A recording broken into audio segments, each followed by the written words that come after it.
Најсодржинската точка е точката 1, каде што се вели дека не може да се прифатат идеи или предлози што би го загрозиле македонскиот национален идентитет, посебноста на македонската нација, македонскиот јазик и македонскиот модел на соживот.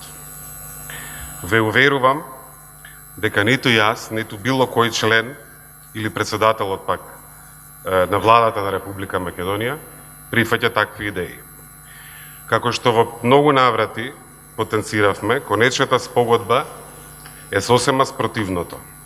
Таа не само што не го загрозува македонскиот национален идентитет, посебноста на македонската нација, македонскиот јазик и македонскиот модел на соживот, туку ги реафирмира и ги зацврстува како никогаш досега. Во пракса, спогодбата ќе донесе етаблирање токму на нашиот идентитет и ќе ја надмине сегашната ситуација на вечна борба со оспорувано именување, несоодветна придавка за јазикот или за народот. Со конечната спогодба ќе имаме во Европската Унија и во другите меѓународни организации печатање на документи на македонски јазик во македонски превод. Во точка 2 се споменува и се цитира Уставот.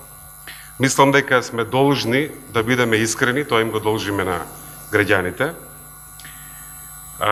Како што не може идентитетот да се брани компрометирајќи го, тоа всушност се случи со процесот на антиквизација, така не може Уставот да се брани кршејќи го.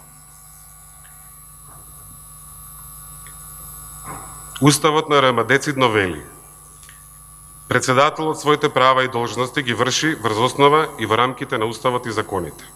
Член 79, став 3.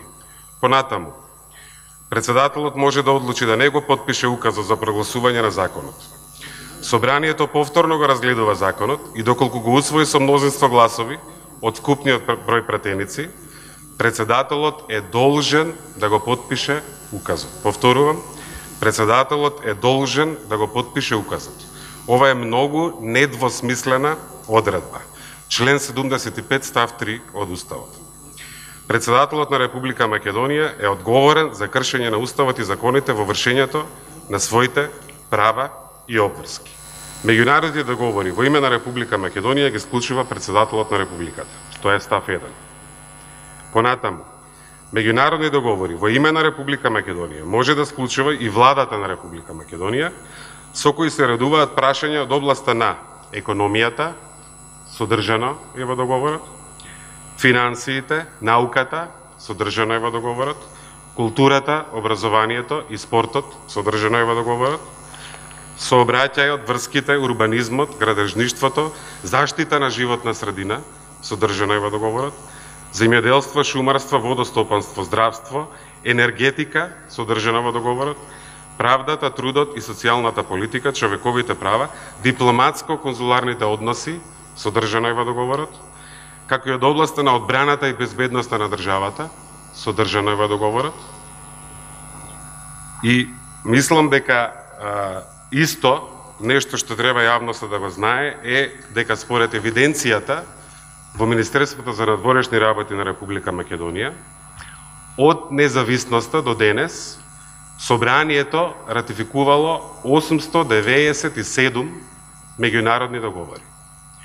Од овие 897 меѓународни договори, 5 склучил председател на Република Македонија. Значи, од 897, 5 склучиле председатели.